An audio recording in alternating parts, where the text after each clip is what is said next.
Tell me now about wool. What is the next 5 years of wool research? What's that likely to focus on, and what sort of outcomes will you be looking for? Well, in all the work we do, and particularly I refer to the yearling merino study, wool quality, the amount of wool that's produced is essential to the sheep industry. The merino is the basis of the prime lamb industry and of course the wool industry. So looking after the genetics, the production side of wool is as important as it is for meat. And so that there'll be measurement of wool in all the genetic work that we do, in all the production work we do. And the yearling merino product is particularly important because there you've got the potential to get 2 cuts of wool when the animal's young, when your product is at its most valuable in terms of finer micron, and still get your quality carcass out of it. So wool won't disappear off the radar and is an essential component of the research that we'll be doing. I understand at this point there's been a groundswell of support for the sheep CRC from industry stakeholders. In fact, I think I read that 35 members of the value chain in the sheep industry are backing actively your request for your mission to achieve further funding for a 5-year period. It's an interesting thing. A CRC doesn't have a life of its own. A CRC is what the participants make it to be. And in this case, we've indicated to the industry that we're coming to the end of our 7-year program.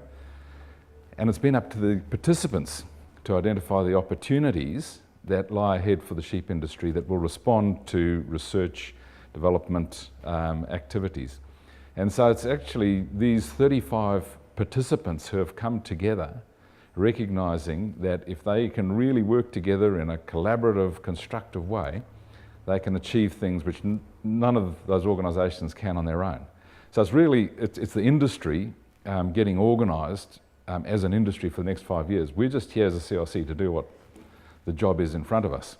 And it is quite remarkable to see 35 organisations right across breeders, producers, processors, research organisations, universities, retailers, all signing up to do business with the government to take this technological transformation of the sheep industry up to the next level.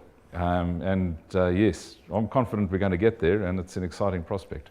So not wishing to single anyone out, but the supermarkets, the duopoly, Wesfarmers, Coles and Woolworths, they often come in for criticism, but I understand they've actually thrown some money into this program, into pledging some money for the future. Most of the groups working in that area are contributing resources and information, and that is just incredibly valuable. You can appreciate that without feedback and information collected at the abattoirs, feedback and information collected at the supermarkets, you've got no idea of the gains or losses that are possible through that value chain. So it's more the case that we've got all of them committed to working together to supply information from one to the other, to provide accurate feedback that allows us to go back to the producers, the breeders, and say, too fat, this is the genetics you need. Too tough, this is the genetics you need. This is the production system. In the processor, make sure that you get your electrical stimulation right. It's just making sure that everyone is talking, feeding back accurate information, so as an industry we can capture those losses that are currently associated with trimming large amounts of fat. It's also the losses long term that result in putting a tough piece of meat in the supermarket. So it's not, no single group is putting up a huge amount of cash. It's an industry commitment to doing a lot better in that space. Very good. Finally, James, it's a complex process, this applying for CRC funding, and it's highly competitive. Describe the process to us and tell us when you might expect to be knocking the top off a bottle of champagne, or sparkling white wine, sorry, and saying we've done it. Right. the point we've reached now is that all these 35 organisations have signed up to complete a program of work. So that involves a very detailed 5-year plan that's been developed, together with a budget and complete set of resources. We know who's going to do what when for the next 5 years if we're successful. That's gone to the Commonwealth. They give it the first screening and we'll know the answer by August as to whether we made the first cut. If that's the case, we then are asked to prepare a very detailed set of project descriptions. That's to ensure that our science is robust and solid in these 3 areas.